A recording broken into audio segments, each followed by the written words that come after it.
Europska unija nastavlja grčevito tražiti načine kako se zadužiti za nove stotine milijardi eura za financiranje rata u Ukrajini. U prošlosti je primjerice njemačko financiranje Prvog svjetskog rata zaduživanjem dovelo do hiperinflacije u Njemačkoj 1923. godine. Nalazimo se danas u sličnoj situaciji. Imamo rat, imamo ogromna zaduživanja, imamo ekonomsku stagnaciju. Nažalost, možemo sa sigurnošću reći da trenutno u Europskoj uniji gotovo identična situacija. Rat u Ukrajini se financira isključivo ogromnim zaduživanjem država članica Europske unije. Do sada smo se zadužili 130 milijardi, poslali smo 180 milijardi. U planu je zaduženje od još nekoliko stotina milijarda eura koje čelnici Europske unije imaju namjeru poslati u Ukrajinu, a dok će Europskoj uniji ostati stotine milijardi eura duga, znači gotovo identična situacija nakon završetka rata u Ukrajini. Građani Europske unije i države članice bit će dužne, možemo pretpostaviti, ako se nastavi ovakvim tempom, između 500 do 1000 milijardi eura i bit ćemo u vrlo sličnoj situaciji kakva je vladala u Njemačkoj 1923. godine, koja je bila opterećena enormnim dugovima i zahtjevima za reparaciju. Hiperinflacija nosi sa sobom ekstremni rast cijena, a rast cijena vidimo i danas u Europskoj uniji i to sve veći i veći. Svakako, znači ono što vidimo u Europskoj uniji to je ogromni rast inflacije. Ona kvazi se govori da je to od 2 do 14%, međutim svatko ko nešto kupuje zna da je većina proizvoda u Hrvatskoj, a i u brojnim državama, drugim državama Europske unije poskupila 100%. Znači 100% su poskupili i stanovi u Republici Hrvatskoj i u nekim drugim državama. Tu se govori, to je krivac, znači dnevni najam i tako dalje i tako dalje. Krivac je inflacija. Cijene odlaze zbog inflacije. Kada novac više ne vrijedi onoliko koliko je vrijedilo, a zašto? Zato što ga se u sustav upumpava bez ikakve kontrole i ikakvih ograničenja, a on nastaje zaduženjem. Znači, a zadužuje se kod banaka koje samo šalju neke brojke. Taj novac ne postoji. Da li vi na običnom bezvrijednom papiru štampate neke stotine milijardi i pišete 100 milijardi eura novčanica, 1000 milijardi, ili to štampanje provodite kroz zaduženje, kroz banaka koje ne emitiraju pravni nego lažni novac, u konačnici vam je to isto. Znači, ključ je kako se mjeri inflacija od hiperinflacije. Inflacija se mjeri onim godišnjim stopama. Ako je, 100% inflacije, to bi još uvijek bilo 100% u godinu dana se izgubi vrijednost, to je još uvijek inflacija, a hiperinflacija je ono što se mjeri u satima. Kada dođe do udvostručenja cijene nečega u samo određenom broju sati. Tako je, hiperinflacija u Njemačkoj tada bila 25 sati dvostruka cijena. Što u prijevodu znači ovako. Ako jedno jaje košta 1 milijardu maraka u 8 sati ujutro u ponedjeljak, znači u 9 sati utorak će ono koštati 2 milijarde eura. Novac danas gubi vrijednost sve brže i brže. Tu brzinu gubitka vrijednosti novca svijet je možda i po prvi puta vidio tada za vrijeme velike njemačke krize nakon Prvog svjetskog rata. Što se točno tada dogodilo i zašto se dogodio takav rapidan gubitak vrijednosti novca? Pa u Njemačkoj se dogodilo ono što se dogodilo i u brojnim drugim državama koje su doživjele ne onu hiperinflaciju, nego onu mega hiperinflaciju kada se vi vraćate kući sa kolicima novca i kada vam je jeftinije grijati se na taj novac i na taj otisnuti papir, nego što ćete dobiti trešća, znači možete dobiti jednu cjepanicu za cijela kolica novca. I onda vam se bolje grijati na taj novac nego kupiti jednu cjepanicu. Znači to su jednostavno situacije koje su u povijesti već nekoliko puta bile zabilježene. Kako u takvim ekstremnim uvjetima uopće izgleda isplata plaća radnicima?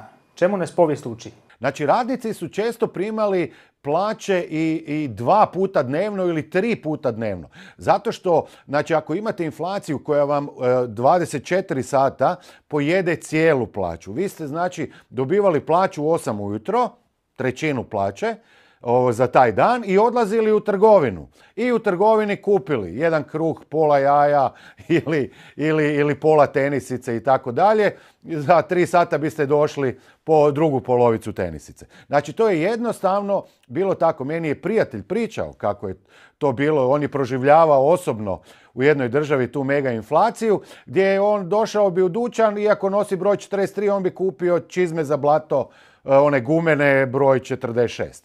I onda bi to kasnije mijenjao za nešto. Kada govorite o Njemačkoj poslije Prvog svjetskog rata, koji su bili ključni uzroci te hiperinflacije, a da slične obrasce ili preduvjete imamo i danas? Uzroci su bili, znači, ogromno zaduživanje u kratkom roku. Njemačka je tada bila odlučila financirati Prvi svjetski rat. Njezina namjera je bila da će pobjedom, znači i osvajanjem teritorija u Prvom svjetskom ratu, jednostavno vratiti te dugove. Zato što će steći enormne vrijednosti osvojenih područja, u mineralima, u radnoj snazi, u svemu. I to se naravno nije obistinilo, to svi znamo. I znači to su te dvije poveznice, ali uvijek temelj inflacije je zaduživanje. Enormno zaduživanje koje više ne možete vraćati onom pravom količinom novca kojeg imamo. To je ono što ja govorim cijelo vrijeme. U Europskoj uniji postoji samo 1500 milijardi pravog novca, a onog lažnog novca je najvjerojatnije i nekoliko stotina milijardi. Samo u dugovima mi imamo lažnog novca kod 4 države, znači imamo 10.500 milijardi, Njemačka, Španjolska, Italija i Francuska, dok imamo neke podatke o kojima se govori kad govorimo o monetarnoj uniji Europske unije, da postoji preko 50 do 60 tisuća milijardi eura u opticaju. A onog pravog novca je samo 1500 milijardi. Znači, kada radite to enormno zaduživanje i želite vraćati, jer više to ne možete vraćati pravim novcem kad vi više nemate dovoljno pravog novca, onda ide hiperprodukcija lažnog novca. I onda vam novčanice dobivaju 1000, 10.000, 100.000, milion, 100 milijuna, milijarda, 1000 milijardi, 100.000 milijardi. U prošlosti je hiperinflacija bila vidljiva kroz tiskanje novca i novčanice sa ogromnim brojkama na sebi. Kako se danas u digitalnom dobu povećava količina novčane mase u opticaju? Znači, upravo poučeni iskustvima, oni žele još malo odgoditi nastanak tog potpunog ekonomskog kolapsa i nastupanje ekstremne hiperinflacije na način da više neće više tiskati prave novčanice, nego su se dosjetili, hajmo mi izraditi digitalne novce. Pa niko više ni neće znati koliko ima tog digitalnog novca, mi ćemo ga moći štampati, proizvoditi, samo pretvarati u mobitelima ljudi ili na računalima i moći ćemo dobiti još sigurno 10 godina prije nastupanja hiperinflacije koja jednostavno je nemoguće izbjeći. Zato što je ona uvijek hiperposljedica ekstremnog dugova. Da li dugovi nastaju isključivo od zaduživanja ili, kao što je u Njemačkoj, od ratne reparacije, potpuno je svejedno, uvijek se radi o dugu. Jer vi ako imate 500 duga temeljem zaduživanja i 500 temeljem inflacije, je potpuno isto ili imate 1000 temeljem samog duga.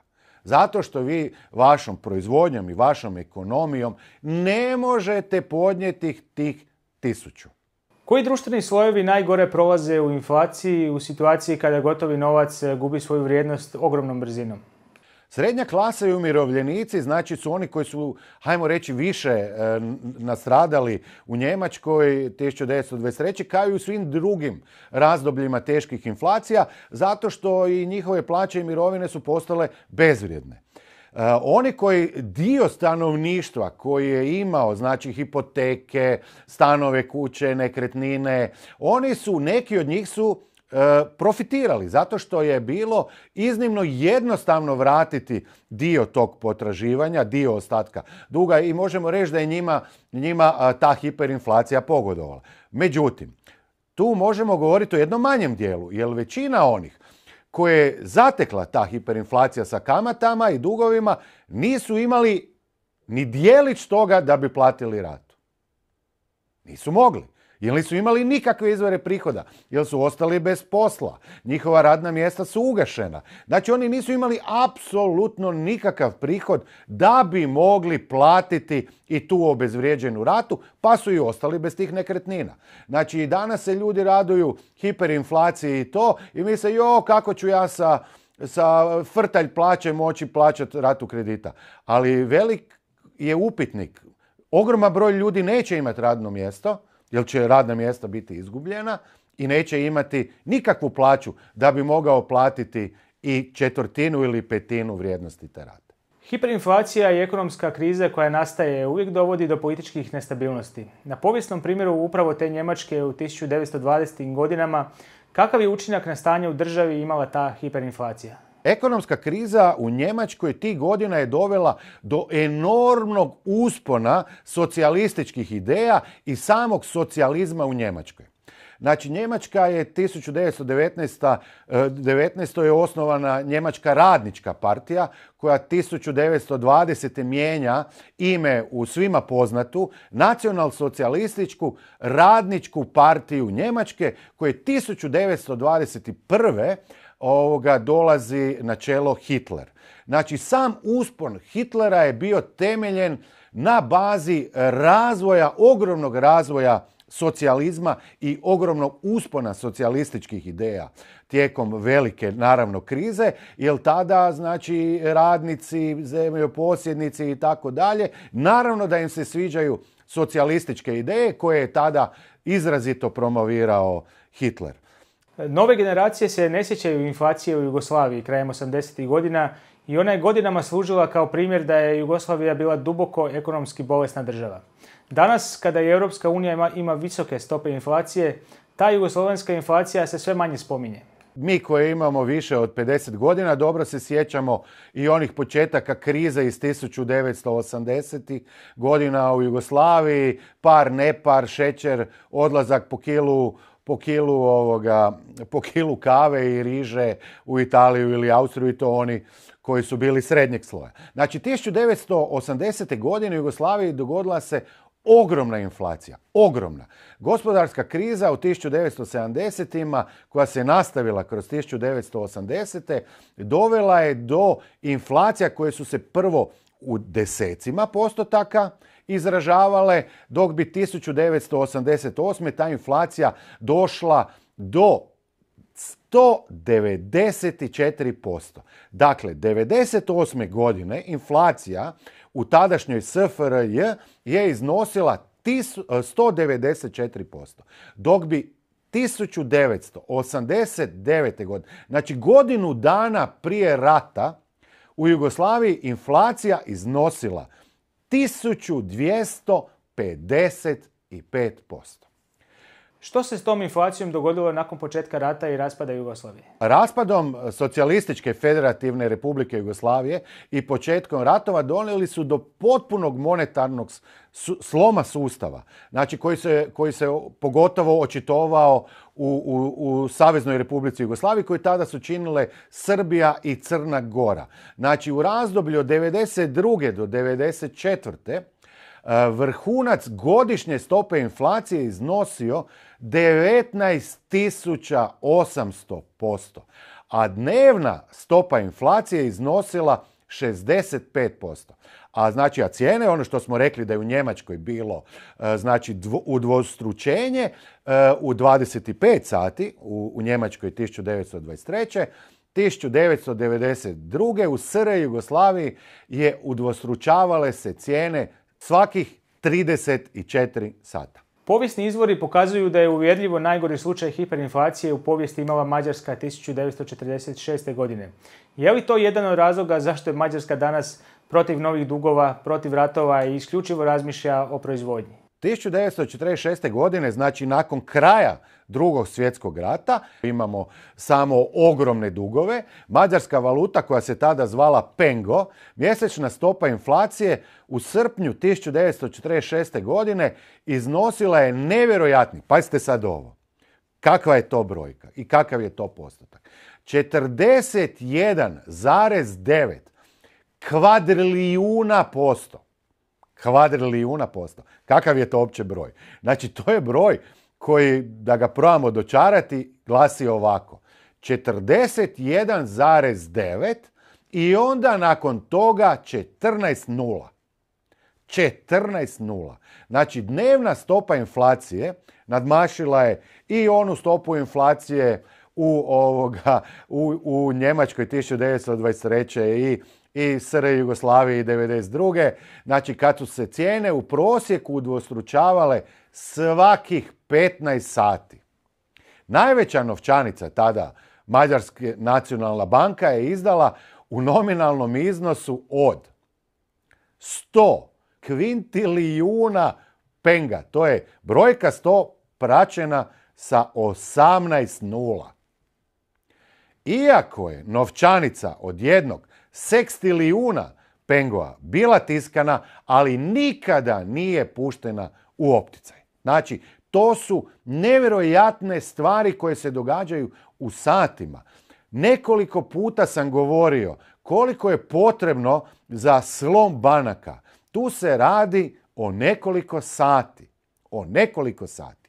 Znači, one 24 banke koje su prije koju godinu otišle u stečaj u Sjedinjenim Američkim Državama, otišle su u stečaj i bile potpuno insolventne u roku od svega 4 sata. Nove generacije nekako smatraju da je hiperinflacija stvar prošlosti. Međutim, jedan od najgorih slučajeva hiperinflacije u povijesti dogodio se nedavno, 2008. godine u Zimbabveu. To nije tako davno kako se nekima čini.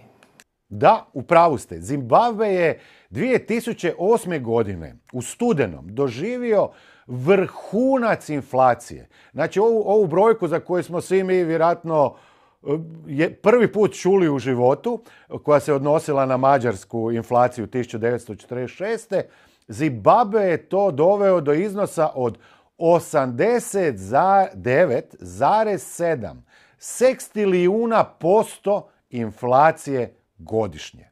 A to bi značilo u nekoj predočivoj brojci 89,7 i 21 nula koja slijedi.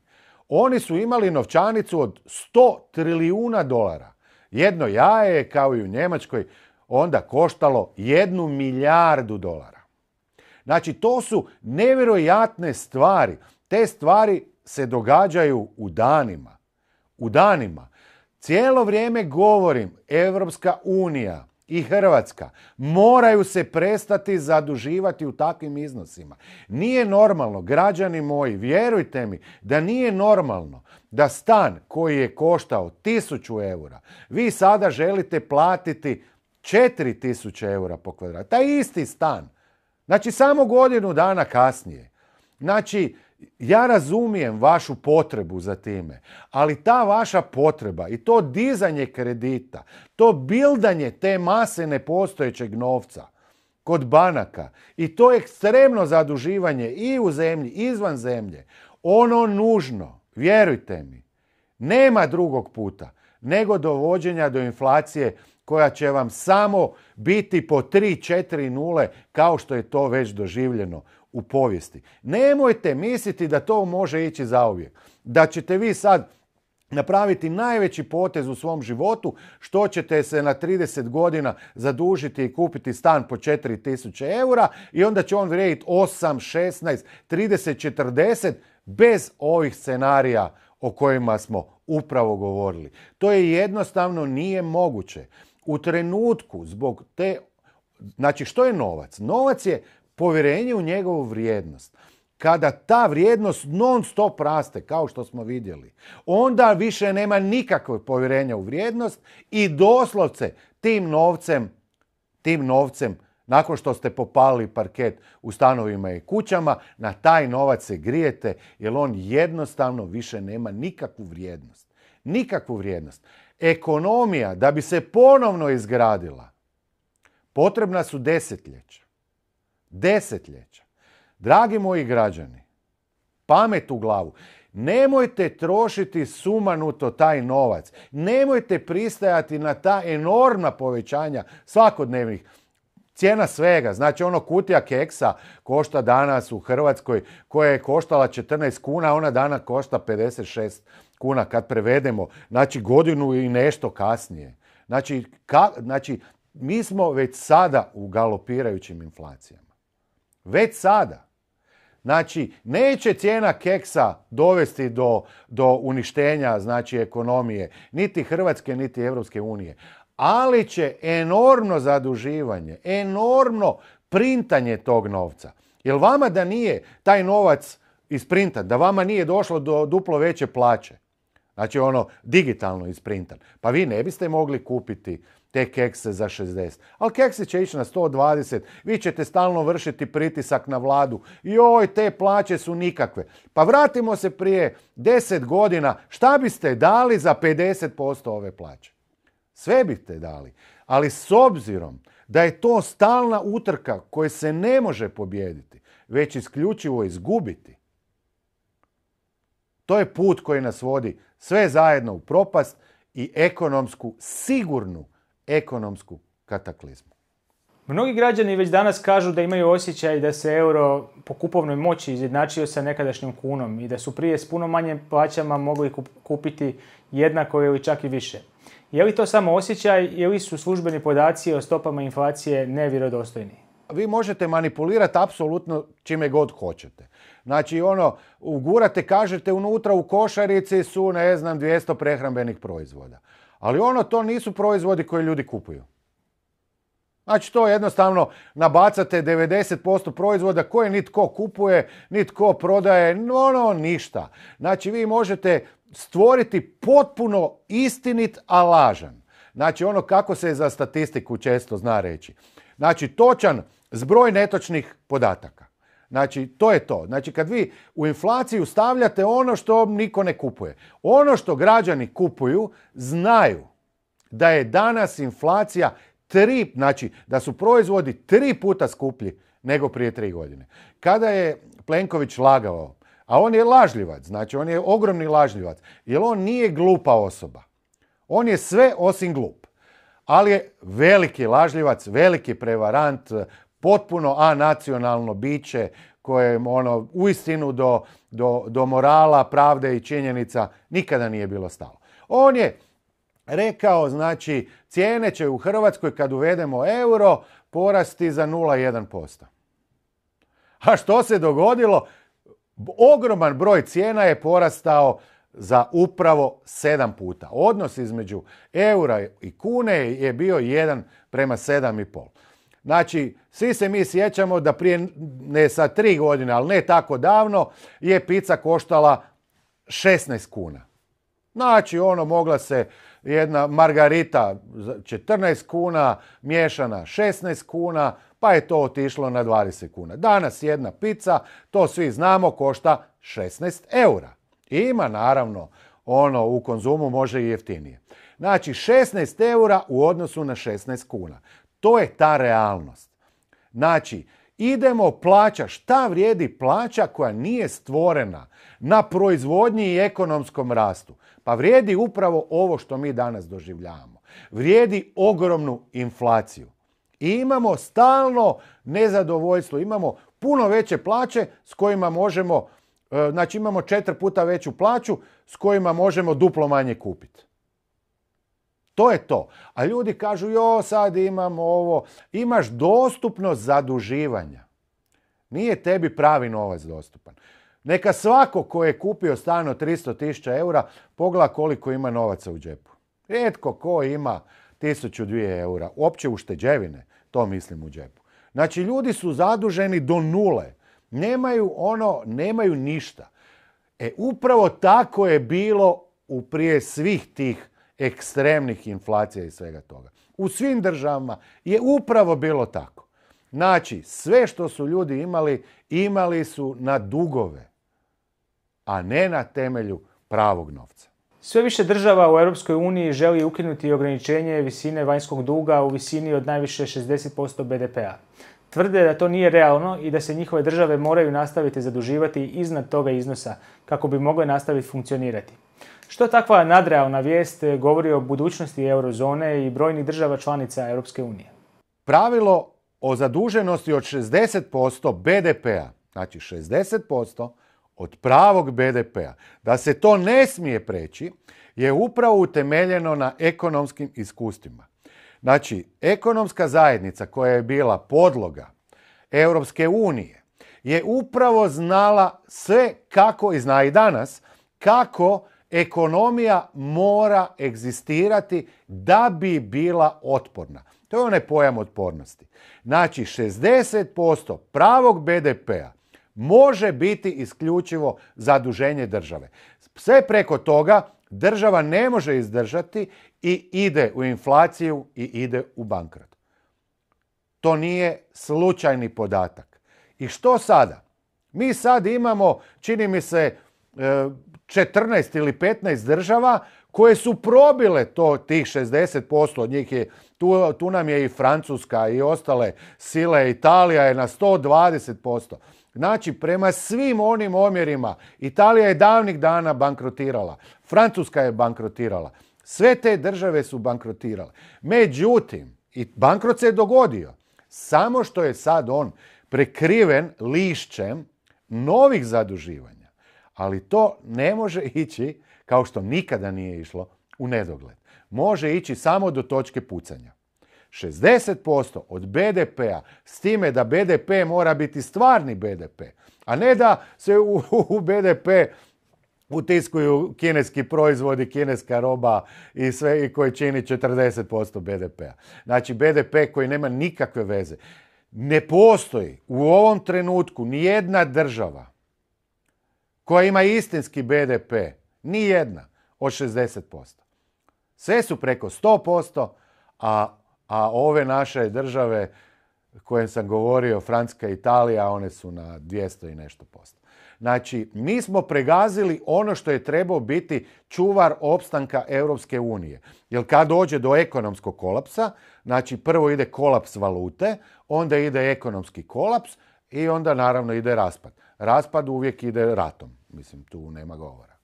Do koje točke će se ti dugovi, ta ogromna zaduženja država moći maskirati, presipati iz šupljeg u prazno, knjižiti na drugačije načine i sve što rade kako bi izdržali do sljedećeg mandata, do sljedećih izbora? Koja je to točka kad se sve to urušava? Dovoljan je jedan mikrookidač. Mikrookidač. Znači neka raketa koja padne na teritoriji Europske unije, znači krene rat, ljudi krenu u banke i gotovo je. Znači u bankama više nema novca i sad se mora izmisliti kako će ljudi plaćati te proizvode. Prestaje se uzimati, znači ovaj digitalni i tav saj novac jer on prestaje vrijediti. Opet će se vratiti u izdavanje papirnatog novca da ljudi imaju nešto u džepu jer s ovim neće moći ništa. Doći će do golemog štampanja ponovno papirnatih novca i to će se odvijati jako brzo. Znači dovoljan je mikrookidač. Znači uvijek se krize nastupaju iz mikrookidača.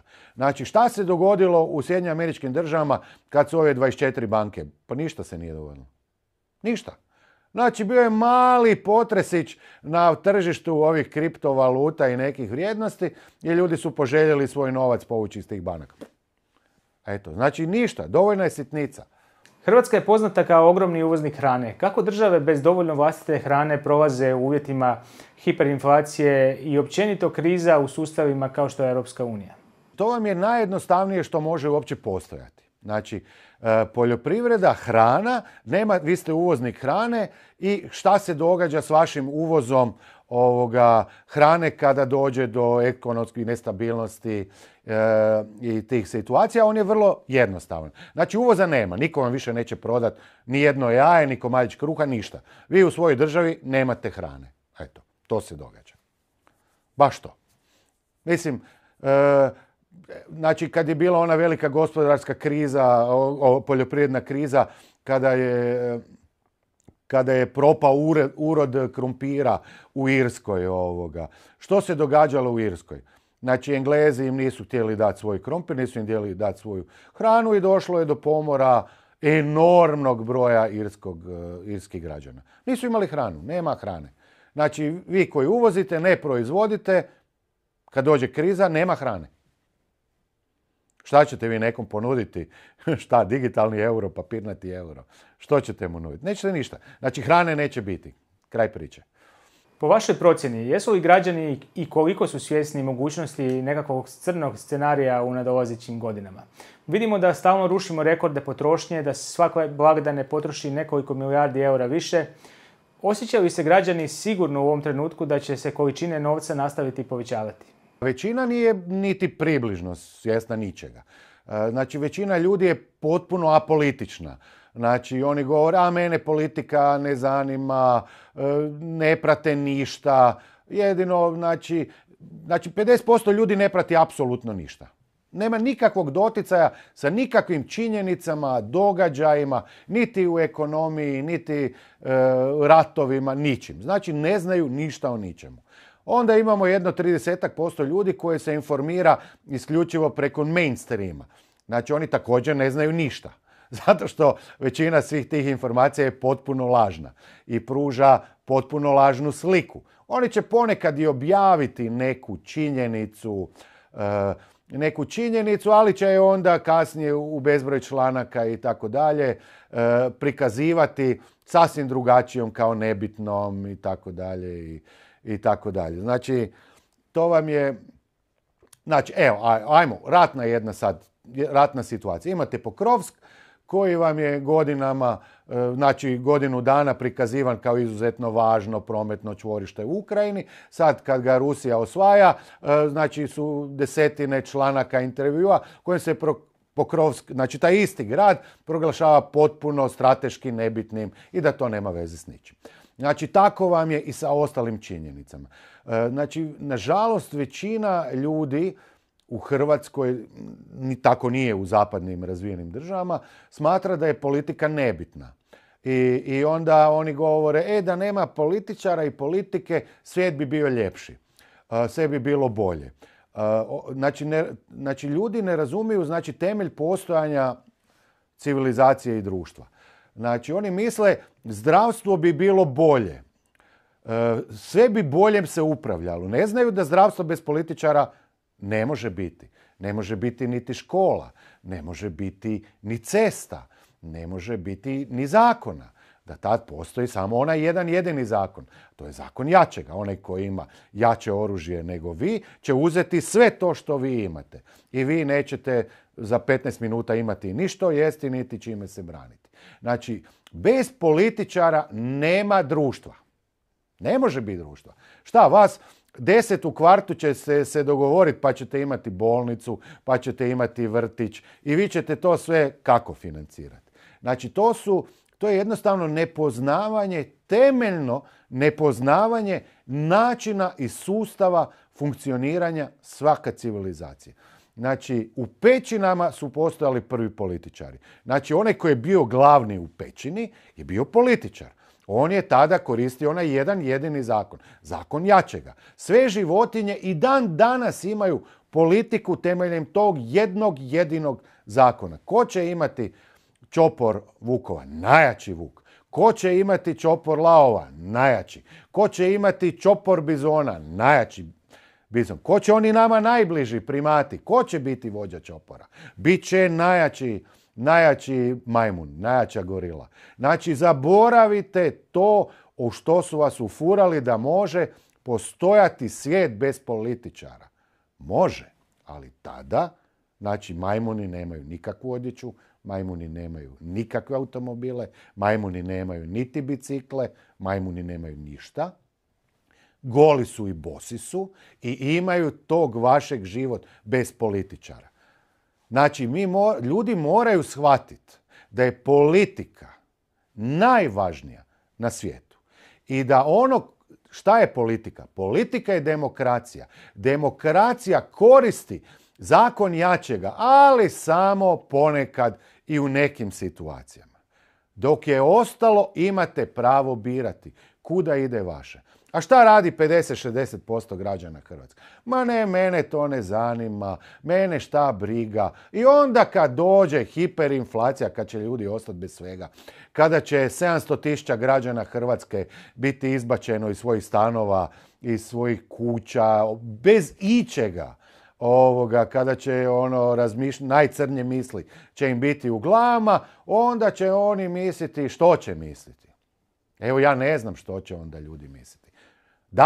Da li su tu krivi oni, jer ni na koji način nisu željeli sudjelovati u političkom životu, ili će to biti kriv netko drugi? Tko će biti kriv? S obzirom na sve veća zaduženja Europske unije i država članica, s obzirom na nastavak rata, ekonomsko zaostajanje Europske unije za ostatkom svijeta, sve skuplju energiju i vidljive podjele među državama članicama, koja je budućnost Europske unije? Raspad ili ipak neka reforma koja bi stvari vratila na pravi put?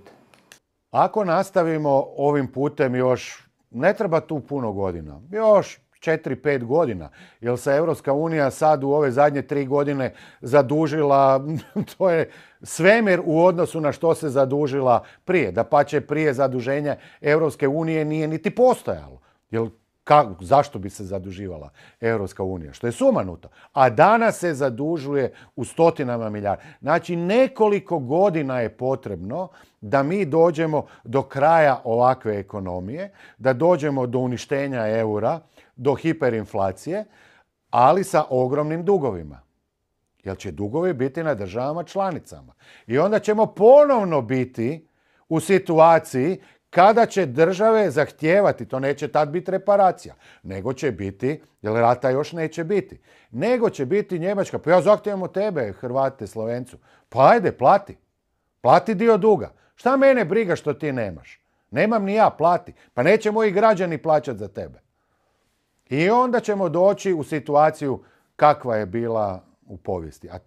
A ta situacija, da će se ponovno roditi te nove socijalističke ideje, zato što će većina ljudi ostati bez ičega, i ideje socijalizma kakve je pružala nacionalsocijalistička radnička partija Njemačke Adolfa Hitlera, ponovno će takve ideje biti i vidjeli smo što je. Znači, ljudi, opametite se. Ne možemo se zaduživati. Pogotovo ne takve sulude da se mi zadužujemo stotine milijardi eura i da onda 400 milijardi eura nestane u korupciji u Europskoj uniji i Ukrajini i da bismo 400 milijardi eura poslali Ukrajini. Znači, to je put koji mora biti zaustavljen istu sekundu. Istu sekundu, znači, nažalost, nemoguće je ljude reći, vi sad morate pratiti. Vi sad morate pratiti šta se događa u ekonomiji, u svemu i u politici. Ali je bez jednog malog pomaka građana, intelektualnog pomaka, da shvate kako društvo funkcionira i koji su temelji funkcioniranja društva,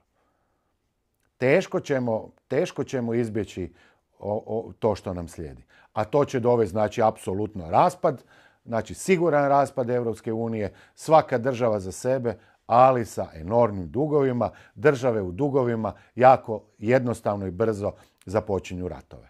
Što ćemo svi zajedno morati napraviti kako bi preokrenuli ove trendove, pogotovo u uvjetima globalne konkurencije koja je sve veća i sve brže sustiže i prestiže Europu po bogatstvu i produktivnosti? Pa evo, ne trebamo puno. Možemo samo pogledati ovaj Trumpov novu strategiju sigurnosti u kojoj on predviđa vrlo slično, samo puno kraće i puno uljuđenije govori o tome što će uslijediti u Europskoj uniji. Da se Europska unija mora vratiti tradicionalnim vrijednostima. Znači, nacionalnim državama, jakim nacionalnim državama. To je jedini put. Bez stvaranja ponovno jakih nacionalnih država koje se rast prividni ne baziraju na neprestavnom umnažanju zaduženja, nego u gospodarskom razvoju i proizvodnji. I tu proizvodnju je potrebno štiti carinama. Kako drugačije? Može li se reći da će Europa morati početi raditi puno više nego što je to zadnjih 10 ili 15 godina, otkad su primat preuzele ideologije koje ne promoviraju rad, već neke potpuno nove vrijednosti, ako ih možemo tako uopće i nazvati? Morat će početi raditi, nema više. Ovo sada gdje 90% ljudi radi u izmišljenim radnim mjestima, znači ono gdje, pa evo, sad ću morat pokuditi naše informatičare. Znači, ja sam nekoliko puta pokušavao stvoriti društvenu mrežu po svojoj viziji, da bude savršena društvena mreža. I onda šta vam se događa? Gdje su se informatičari sve i više specijalizirali da jednostavno to napravi takvu mrežu je postalo nemoguće. Jer ako u databazi nešto promijenite, promijeni se u još 4 druga programa koji opslužuju databazu i to sve onda nemate koga da vam to napravi. To je doslovce, znači svi ti društveni poslovi su postali kao na primjer da keramičar jedan postavlja keramičku pločicu 10 puta 10 cm, ne zna 20 puta 20, ovaj postavlja 60 puta 60. Tako mi sad imamo rascjepkavanje izmišljanja enormnog broja zaposlenih u državnim, lokalnim upravama, samoupravama, znači gdje ljudi rade potpuno beskorisne poslove. Ti ljudi rade 8 sati dnevno, ali rade beskorisne poslove. Znači rade nešto što bi neki softver mogao napraviti sam samcat od početka do kraja. A ljudi se ubijaju od posla, znači to je jednostavno put koji nema nikakvog smisla, koji je osuđen na propast. Trump u svojoj strategiji ističe pojam teškog rada. On tu govori o pravom radniku koji uistinu stvara novu proizvodnu vrijednost. Da li je to hrana, da li je to proizvod, da li je to što god. Ali znači on govori ponovno o teškom radu i o uzletu srednje klase i o obvezi stvaranja srednje klase. Mi danas imamo srednju klasu koje znači čelnici država dođu ove godine zaduže 20 milijardi eura, sljedeće 60. Pa Italija je digla ove godine kroz kredit, znači gdje se Europska unija zadužuje, digla, znači dio je dugla zajedničkog kredita, a dio sama 200 milijardi eura. Da bi šta učinila s tim novcem? Podijeli ga državnim javnim službenicima i kaže Ukrajina, mi smo tu za vas. Znači tako će nestati, u toj godini taj novac će nestati ni za šta. Šta će sljedeće godine? 400 milijardi. Naravno da će dignuti Italija sljedeće godine 400 milijardi, ako će to biti moguće. Tako živi današnja srednja klasa. Živi na nepostojećem novcu, ali koji je proizveo postojeći stvarni dug. A to će proizvesti hiperinflaciju, raspad sigurni Europske unije i potencijalni rat u Europskoj uniji.